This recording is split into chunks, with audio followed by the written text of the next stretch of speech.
Pemirsa, 2 bulan pasca bencana yang terjadi di 3 provinsi, yaitu Aceh, Sumatera Utara, dan Sumatera Barat. Pemulihan pasca bencana ini terus dilakukan dikebut oleh pemerintah bersama dengan berbagai stakeholder. Ini mulai dari pemulihan, yaitu pembersihan material sisa banjir, pembangunan hunian sementara atau huntara, dan penyediaan air bersih, serta juga pemulihan trauma bagi warga penyintas. Dan untuk mengulas lebih dalam bagaimana kemudian penanganan pasca bencana, kita saat ini sudah bergabung bersama dengan Ketua Umum Palang Merah Indonesia, sekaligus juga Wakil Presiden ke-10 dan ke-12 Republik Indonesia, Bapak Muhammad Yusuf Kalla. Apa kabar, Pak JK? Baik, Alhamdulillah. Alhamdulillah. Ya, Pak JK, kita lihat saat ini 2 bulan pasca bencana yang terjadi di 3 provinsi tersebut. Lantas sejauh ini apa tantangan terberat dalam fase pemulihan yang saat ini dilakukan, Pak JK? Ya, kalau bencana itu semuanya berat. Ya. Jadi ya, ini bencana yang terjadi sekarang ini di Sumatera, itu bencana banjir yang karena iklim sekarang, perubahan iklim, hujan keras banyak terjadi berhari-hari. Kemudian lingkungan di Sumatera sebagian besar itu rusak yang ada. Sehingga yang banjir itu bukan hanya air, tapi disertai dengan kayu-kayu, lumpur. Sampai itu yang menyebabkan bencana itu menjadi, kalau banjir biasa mungkin ya selesai 2-3 hari selesai. Tapi ini karena banjir itu berasal dari gunung atau ketinggian yang banyak kayu-kayu, pemotongan kayu, pembalakan yang mungkin liar atau apa. Tentunya karena pohonnya tidak ada, maka lumpur juga ikut. Nah, inilah yang menyebabkan bahaya itu sebenarnya. Iya. Ya, berbeda seperti banjir di Jakarta, yaitu karena jalan keluarnya beda, sehingga air saja. Di Jawa sebagian besar hanya banjir air merusak mungkin perkebunan, sawah-sawah. Tapi itu akan selesai kalau hujannya selesai. Apa yang dari Sumatera bencananya karena ini 2 hal. Ya, karena banjir dari hujan dan diperparah dengan adanya kayu-kayu gelondongan itu ya, sehingga banjir bertahan di rumah warga sampai 5 hari begitu ya, Pak? Pak? Yang merusak jembatan-jembatan, rumah-rumah hancur karena bukan air, karena kayu. Ya, oke. Dan lumpur. Ya, Pak JK, saat ini kan sudah masuk dalam fase rehabilitasi, fase pemulihan seperti itu. Tapi berdasarkan pengalaman PMI sendiri begitu, fase pemulihan mana yang dinilai paling krusial dalam dampak jangka panjangnya ini bisa diminimalisir gitu, seperti itu, Pak? Seperti apa? Secara umum dulu, ya. Bencana itu bermacam-macam. Mulai gempa itu menghancurkan, tsunami menghancurkan dan mematikan karena air dari besar. Kemudian kalau banjir karena air dari atas atau dari gunung ini ya. Nah, akibatnya seperti sekarang ini, maka infrastruktur banyak rusak. Kalau banyak orang membandingkannya dengan tsunami. Kalau tsunami itu terbatas hanya 4 kabupaten, tapi merusak total. Ya. Kalau ini menghancurkan kalau tsunami, tapi kalau ini tersebar di hampir 50 kabupaten. Ya, 22 ya. Ya. Jadi karena itu maka terjadi bencana yang tersebar.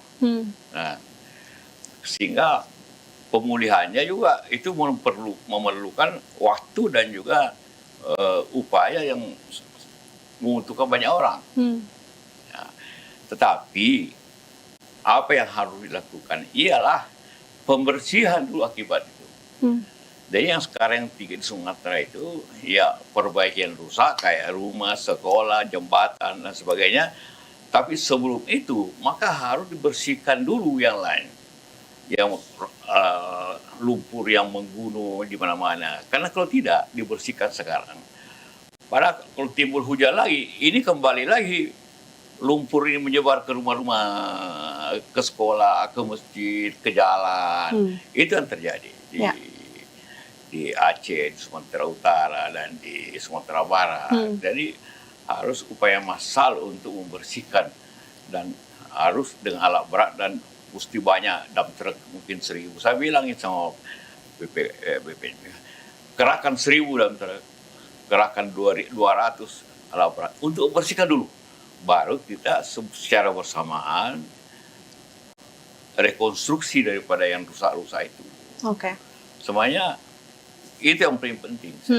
Yang rekonstruksi lagi juga efek ekonominya. Akibat banjir dan itu menyebabkan sawah-sawah, perkebunan pada rusak. Jadi jangka panjang juga punya efek yang akan menjadi bagian daripada kesulitan masyarakat akibat ekonomi. Oke, jadi saat ini yang terpenting adalah pembersihan rumah-rumah warga yang terdampak, fasilitas umum seperti sekolah, seperti itu dari lumpur ya Pak. Dan jalan-jalan, tumpukan-tumpukan, itu dulu. Ya, sejauh ini pembersihan yang dilakukan oleh Palang Merah Indonesia sudah sejauh mana, dan juga berapa alat berat yang sudah diturunkan sejauh ini Pak? Palang Merah itu lebih fokus pembersihan rumah-rumah, sekolah-sekolah, masjid. Karena itu kita contohnya mengirim ke sana 40.000 alat cangkul dan skop. Mengirim 40 eskavator mini. Mengirim pembersihan, alat-alat pembersihan dan sebagainya. Agar dibersihkan dulu. Karena masyarakat yang mengungsi itu akibat rumahnya kotor. Ya. Ada juga rumahnya hancur, ada memang. Tapi dia lebih banyak karena rumahnya penuh ini. Jadi sebenarnya itu dulu didahulukan. Ya, oke. Dan selain juga pembersihan rumah, saat ini kan data Kemendagri menyebutkan bahwa dari 52 kabupaten kota yang terdampak, 22 kabupaten kota diantaranya saat ini dinilai masih butuh atensi lebih. Nah, PMI melihat apa indikator yang membuat daerah-daerah ini masih masuk dalam fase atau status darurat seperti itu, Pak JK? Ya, kan ada 3 fase. Setiap banjir 3 fase. Ya. Kita mulai itu sejak dulu waktu pengalaman tsunami. Tanggap darurat, kalau hari pertama sudah tanggap darurat, hanya mereka mengungsi. Disiapkan segera tempat pengungsian, tenda-tenda, atau di sekolahan atau di masjid. Kedua, menyediakan makan untuk mereka. Kemudian menyiapkan tenaga kesehatan atau alat kesehatan. Itu 3. Jadi makanan, tempat pengungsian, kemudian kesehatan dan logistik, air dan sebagainya. Nah, setelah itu sebulan atau 2 bulan rehabilitasi, yang rusak dulu diperbaiki. Kemudian rekonstruksi dilakukan secara bersamaan. Waktu rehabilitasi, infrastruktur yang rusak kayak jembatan, jalan, atau sekolah-sekolah yang rusak harus dibangun segera. Rumah-rumah juga, rumah-rumah yang hancur dibangun segera secara bersamaan. Itu fase-fase dalam PMI di sini lebih memberikan logistik sejak awal, makanan dan sebagainya. Tahap kedua memberikan alat untuk rehabilitasi dan pembersihan. Itu 2 kapal kita kirim untuk diisi seperti itu, agar pada masa tanggap darurat itu dapat memenuhi fungsi makanan, air, kesehatan, bersama-sama pemerintah tentu, bersama-sama dengan lembaga-lembaga masyarakat yang ingin membantu, dan BPP tentu harus menjadi pimpinan seperti itu. Nah, sekarang masuk rehabilitasi kan? Ya. Nah, walaupun ada juga daerah yang masih tanggap darurat. Oke. Adakah masih ada daerah yang sampai dengan saat ini terisolasi, Pak JK? Ada beberapa daerah, khususnya di Aceh, masih ada. Tapi itu sudah mulai terhubung semuanya. Terbuka ya aksesnya. Oke. Dan seperti yang tadi sudah dibahas ya oleh Pak JK, bagaimana kemudian berkaca pada penanganan bencana tsunami Aceh 2004 lalu, di mana dengan adanya bencana yang terjadi di 3 provinsi ini, nama Pak JK ini kan kembali menjadi top of mind, yang kemudian menjadi rujukan publik juga dalam penanganan pasca bencana, di mana mengingat pengalaman langsung Pak JK pada saat penanganan tsunami Aceh di 2004. Lantas sejauh mana pengalaman pada saat tsunami Aceh lalu yang masih relevan dengan penanganan bencana saat ini yang bisa diterapkan seperti itu? Ya, kalau waktu tsunami tahun 2004 itu, 2005, itu Wakil Presiden sebagai Ketua Bakornas, Badan Koordinasi Nasional Penanganan Bencana dan Pengungsi. Itu jadi memang tugas saya untuk mengatasi itu. Karena itu sejak hari pertama saya ambil alih tanggung jawabnya penyelesaiannya. Seperti saya katakan tadi, kalau itu tsunami itu hanya di Aceh dan di Nias, tapi terbatas kepada terjadi kehancuran daripada bangunan-bangunan di hampir seluruh Banda Aceh itu di bagian kotanya itu hancur, bukan rusak, hancur. Ada juga rusak sedikit, tapi sebagian besarnya hancur. Itu harus semua dibawa, itu harus dibersihkan, baru dibangun kembali. Nah, waktu tsunami itu kita terbuka kepada dunia, memiliki appeal permintaan agar dibantu. Dan ini bencana kita tidak bisa sendiri, baik tenaga juga tentu biayanya. Karena itu PBB mengadakan summit di Jakarta pada bulan Januari 2005.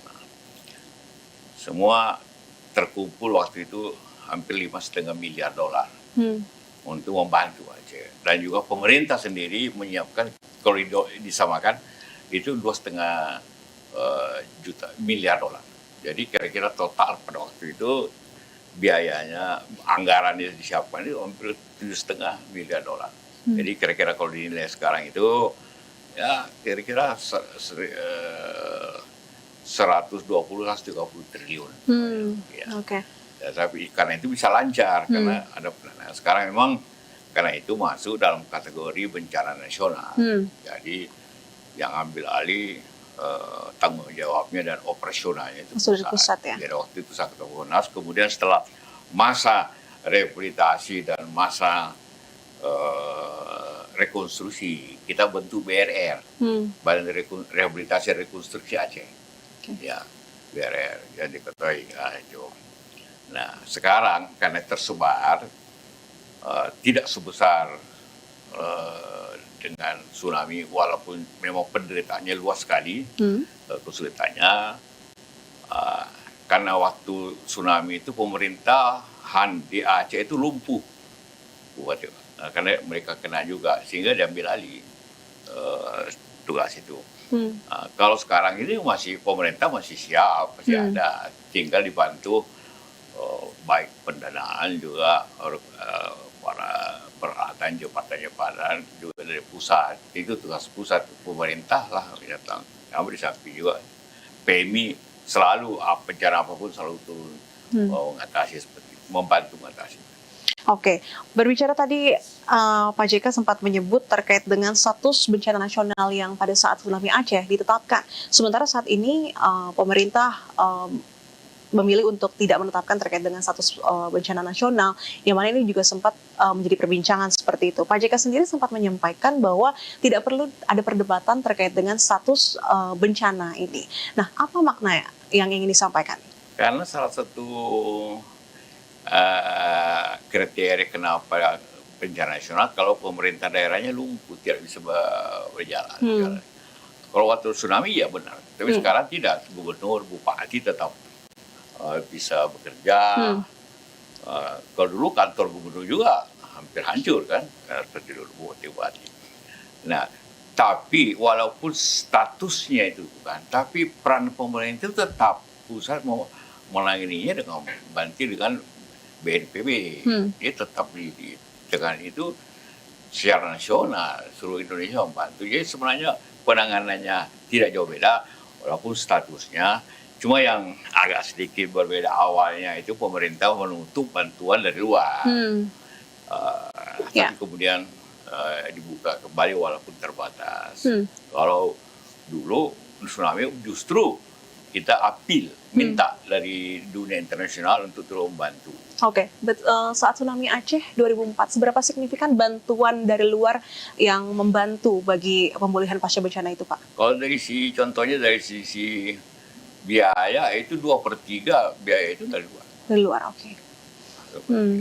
Oke, kalau kita lihat sebetulnya saat ini kan pemerintah pusat menyatakan kesanggupan untuk menangani bencana ini. Tapi di satu sisi Gubernur Aceh Mualem menyatakan ketidaksanggupan dan meminta bantuan. Nah, seperti apa Pak JK? Anda melihatnya? Ya, pemerintah mempunyai anggaran kurang lebih 50 triliun. Ya. Ya. Walaupun tentunya ini sebenarnya kalau cepat itu bisa lebih efisien.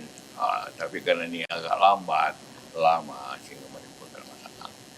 Jadi tentang pemerintah Aceh mestinya memang pemerintah daerah sendiri, pemerintah Aceh sendiri atau Sumatera Utara harus juga bergerak secara bersama-sama dan itu dilakukan. Oke. Dan pada saat proses penanganan pasca bencana saat ini kan pemerintah mengklaim bahwasannya sudah ada 4.000 hunian sementara yang sudah siap dan bisa ditempati oleh para warga penyintas begitu. Lantas bagaimana kemudian Palang Merah Indonesia melihat dari proses pemindahannya? Apakah ada kendala di lapangan atau seperti apa PMI melihatnya? Kalau rumah ada dua. Rumah yang rusak betul hilang, itu memang kita tinggal di rumah yang dibikin pemerintah, walaupun sederhana ya. Kalau yang hanya dipenuhi lumpur dan sebagainya, itu tinggal dibersihkan, dia akan kembali ke rumah itu. Karena rumah yang didirikan itu kecil ya, 20 meter persegi. Bagaimana mau, jadi sementara aja. Tapi mereka lebih suka kalau dibantu, karena itu PMI membantu mereka membersihkan rumahnya agar mereka bisa kembali segera. Dan itu sebagian besar. Kalau kita pergi ke Aceh, Sumatera Utara, hampir semuanya juga tidak ada lagi masyarakat yang tinggal di tenda. Sangat kecil. Karena mereka sudah kembali ke rumahnya atau tinggal di rumah keluarga yang selamat, sebagainya. Jadi sudah mulai ada suasana yang tentu bukanlah sudah tahap rehabilitasi dari konstruksi. Iya, mengingat dalam bencana banjir yang terjadi, memang kalau misalnya kita melihat dampak kerusakannya memang lebih parah gitu ya. Tapi tidak semua rumah-rumah warga hancur, hanya saja memang penuh dengan lumpur. Jadi selain juga Huntara, pembersihan itu sendiri yang harus segera dipercepat ya Pak? Iya. Harus dipercepat semuanya. Betul. Karena ini apalagi memasuki bulan puasa. Betul sekali. Lantas bagaimana juga PMI membantu proses rehabilitasi, misalnya saja penyediaan air bersih dan juga terkait dengan memastikan sanitasi baik itu di Huntara ataupun juga rumah-rumah warga yang terdampak banjir ini. Kalau dari sisi PMI, operasi untuk katakanlah sanitasi air bersih ini yang terbesar. Karena kita menyiapkan tangki kurang lebih seluruh 3 provinsi itu hampir 80 mobil tangki kita kerahkan ke sana. 60 mulai kita tambah lagi kemudian membuat penyediaan air kurang lebih 20 tempat untuk penyediaan air. Karena tidak mungkin rumah itu dibersihkan dari kotoran lumpur tanpa air bersih, tanpa air. Jadi juga sekaligus untuk minum air bersihan juga untuk bersihan tempat tinggal.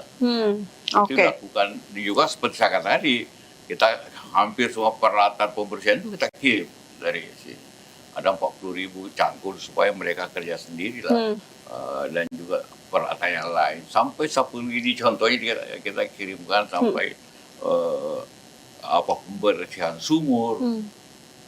Kalau Anda lihat di TV PMI itu sumur-sumur yang penuhi anggur itu dibersihkan semua oleh relawan PMI. Iya, karena kalau hanya mengandalkan dari air bersih yang dikirim oleh para relawan juga lama-kelamaan agak susah juga ya untuk memenuhi kebutuhan air bersih masyarakat yang terdampak di sana. Dan kalau kita lihat ini 2 bulan sudah berlalu pasca bencana yang terjadi, banyak beberapa warga juga ada yang masih terpaksa bertahan di pengungsian, yang tentu ini tidak hanya berdampak pada fisik, tapi juga bagaimana warga mengalami trauma akibat bencana yang terjadi. Lantas, apakah juga Palang Merah Indonesia ada pendampingan terkait dengan psikososial bagi warga yang terdampak di sana? Ya, di mana-mana begitu. Memang di PMI selalu ada relawan-relawan yang mempunyai khususan untuk psikologinya atau anak-anak itu pembinaan anak-anak, permainan agar mereka jangan sedih terus. Seluruhnya selalu ada dan itu dilaksanakan di banyak tempat. Itu. Oke, dan ini durasinya berapa lama Pak? Kira-kira akan bertahan sampai setahun ke depan kah atau seperti apa rencananya? Kalau tempat tinggal saya kira 2-3 bulan selesai. Jadi mereka kembali ke rumah dengan kebersihan. Mungkin kita banyak mulai dari situ. 1 bulan sekarang sudah ada. Tambah lagi nanti menjelang puasa ini pasti mereka mempercepat kebersihan. Memang ya agak lama nanti operasi air bersih itu kalau karena semua sistem tentu PDAM tentu sistemnya rusak dan sebagainya. Jadi kan ini saya kira kita siapkan operasi PMBS itu 6 sampai setahun. Oke, baik Pak JK. Tadi seperti Anda bilang juga bahwasannya kita sudah akan memasuki bulan Ramadan begitu, di mana fasilitas tempat-tempat ibadah juga banyak yang mengalami kerusakan pasca banjir yang terjadi. Apakah dari Palmera Indonesia juga fokus untuk penanganan atau perbaikan masjid dan juga fasilitas ibadah lain? Yang mengingat Pak JK kan juga aktif ya Pak di Dewan Masjid Indonesia. Seperti apa Pak? Ya, PMI dan DMI untuk masjid. Kita karena itu seperti banyak tempat saya lihat di masjid bisa sampai lumpur itu bisa 1 meter, 2 meter. Kegotong royongan masyarakat timbul. Itu dahulu mulai berjalan itu. Bekerja bersama-sama semuanya. DMI juga. Kalau di Tapanuli juga pembersihan gereja dilakukan. Seperti itu. Dilakukan seperti itu. Semua rumah ibadah lah yang ada dilakukan. Oke, jadi memang itu juga salah satu yang menjadi concern sekarang, mengingat saat ini kita sudah akan memasuki bulan Ramadan seperti itu Pak JK. Oke, kalau kita melihat penanganan pasca bencana yang saat ini dilakukan di 3 provinsi, kira-kira kapan ini akan pulih? Ya, bertahap tentu. Tapi saya bilang kalau menjelang Ramadan, saya kira hampir semua orang bisa kembali ke rumah. Karena tidak tentu sulit sekali beribadah Ramadan puasa di tenda-tenda. Betul. Ya sulit sekali. Terkecuali yang rumahnya hancur. Ya. Itu dilakukan. Jadi nanti setelah itu selama pembersihan lingkungan itu lakukan juga dari sekarang. Saya bilang sama Mendagri butuhkan 1.000 dump truck katanya. Ya. Contohnya, bukan 200. Itu harus di mobil dulu. Zaman tsunami saya lakukan itu, kita lakukan itu.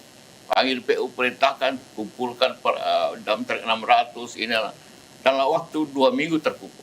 Dan bekerja langsung siang malam untuk membersihkan itu sehingga bisa lakukan segera pembangunan rumah-rumah. Oke. Dan Pak JK, adakah wilayah yang saat ini menjadi concern dari PMI yang saat ini betul-betul masih butuh perhatian khusus? Ya hampir semuanya walaupun mengecil ya, seperti Aceh Tamiang atau Aceh Utara atau Aceh Timur, tetap saja Bunda Maria masih operasi itu rawan.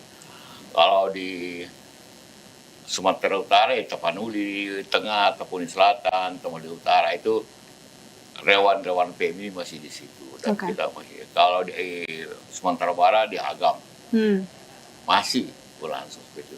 Akan berlanjut terus.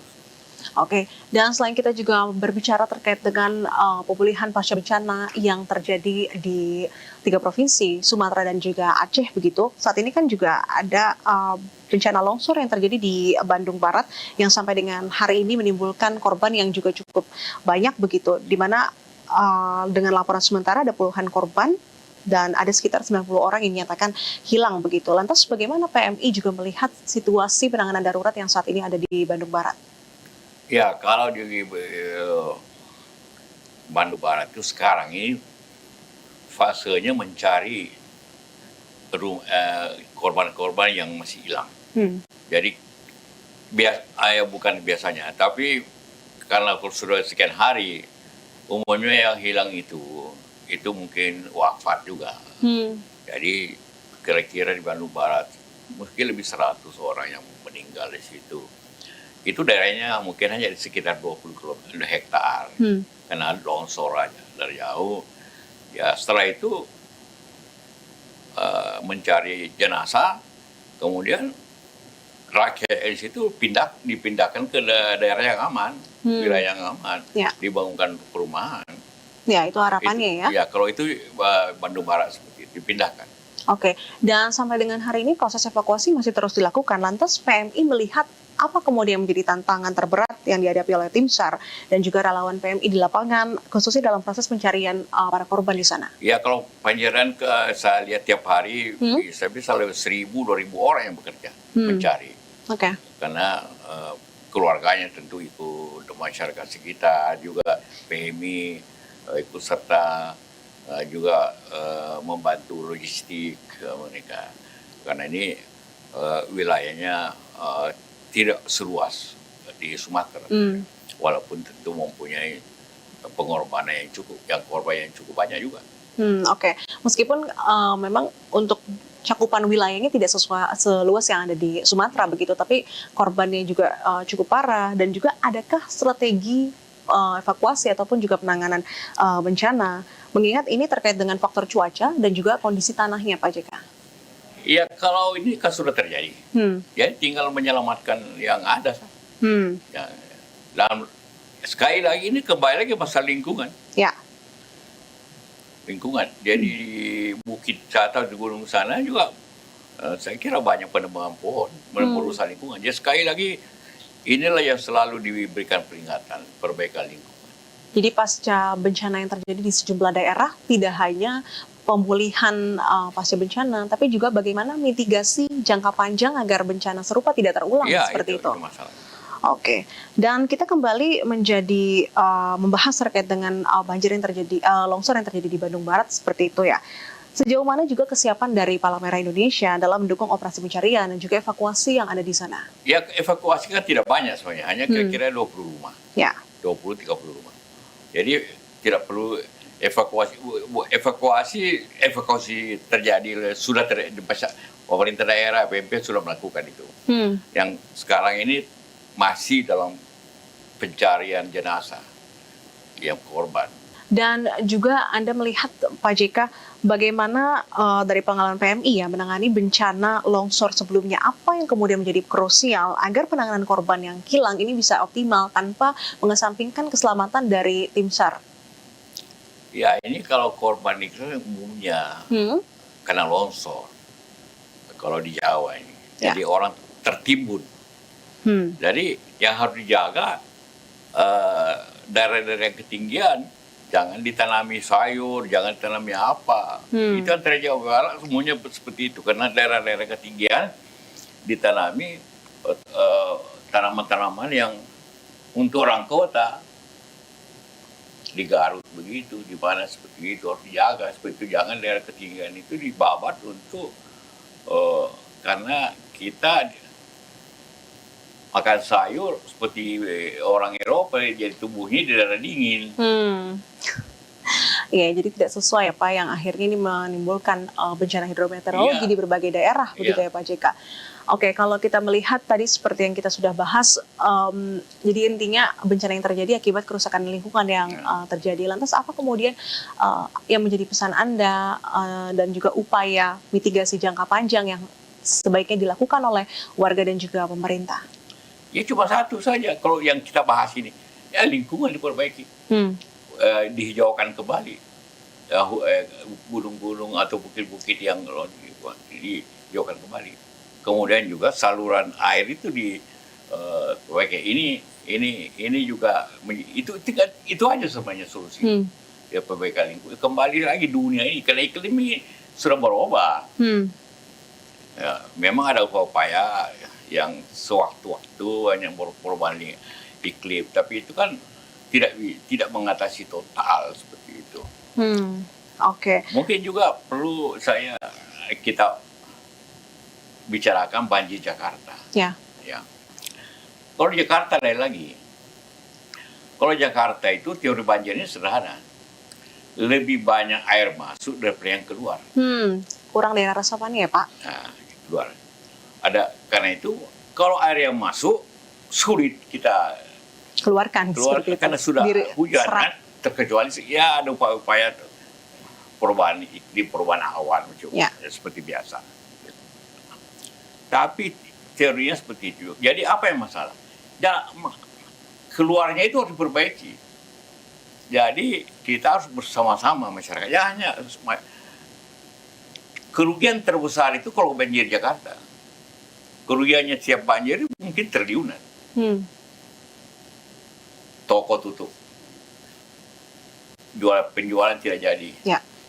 Mungkin industri juga tidak, pabrik tidak jalan. Kemudian juga kalau macet total, berapa BBM yang hilang kalau macet total contohnya. Ya. Jam kerja kurang. Nah, jadi kita kemarin saya bicara Pak Gubernur, kita gerakan masyarakat bergotong royong mengatasi banjir dengan cara masing-masing orang rumah tangga kantor memperbaiki selokan di depan rumahnya. Jadi membersihkan. Ya. Membersihkan. Itu etika. Kemudian memperbaiki sistem saluran di daerah-daerah yang selalu banjir. Karena coba kita lihat, di daerah yang teratur perencanaan saluran airnya tidak pernah banjir. Kayak Menteng, tidak banjir. Kebayoran, Pondok Indah, dan itu daerah-daerah orang mampu. Justru yang kena ini daerah orang yang pendapatannya sebagian besar. Ada juga yang kena yang mampu ya. Sebagian besar yang tidak mampu.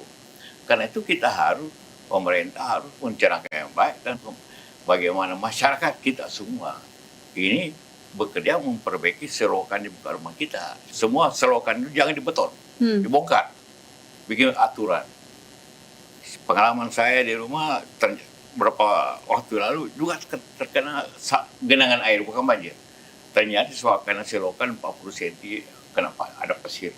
Jadi harus dikeruk gitu ya. Jadi karena itu harus tanggung jawab punya rumah. Kita PMI kan siap membantu dengan memberikan peralatan, cangkul, skop, tapi tidak banyak tentu. Masyarakat harus menyiapkan, membantu daerah-daerah perusahaan-perusahaan membantu masyarakat untuk karena yang rugi juga ada itu perusahaan besar. Ya. Kantornya pegawainya tidak datang, karena kebanjiran ya. Banjiran. Jadi bukan hanya pemerintah, jadi yang mampu juga rugi. Ya. Jadi karena itu makanya kita sama-sama membantu DKI. Jangan kalau hanya menyiapkan mengandalkan pemerintah, tentu dia bekerja keras, tapi pemerintah juga memiliki batasan. Baik, ya itu tadi ya perbincangan bersama dengan Pak JK mulai dari Aceh, Sumatera hingga juga Bandung Barat, dan tadi juga disinggung terkait dengan banjir di kawasan DKI Jakarta. Kita melihat bahwa saja bencana ini tidak hanya soal tanggap darurat, tetapi juga soal kesiapan dan mitigasi jangka panjangnya. Seperti itu. Dan ya kita harapkan proses penanganan pasca bencana ini bisa berjalan dengan lancar, dan juga komitmen dan juga kontribusi yang telah dilakukan Palang Merah Indonesia bisa terus berjalan dengan baik tentunya, agar ini juga bisa segera teratasi ya, terutama bagi para korban di 3 provinsi di Sumatera dan juga Aceh.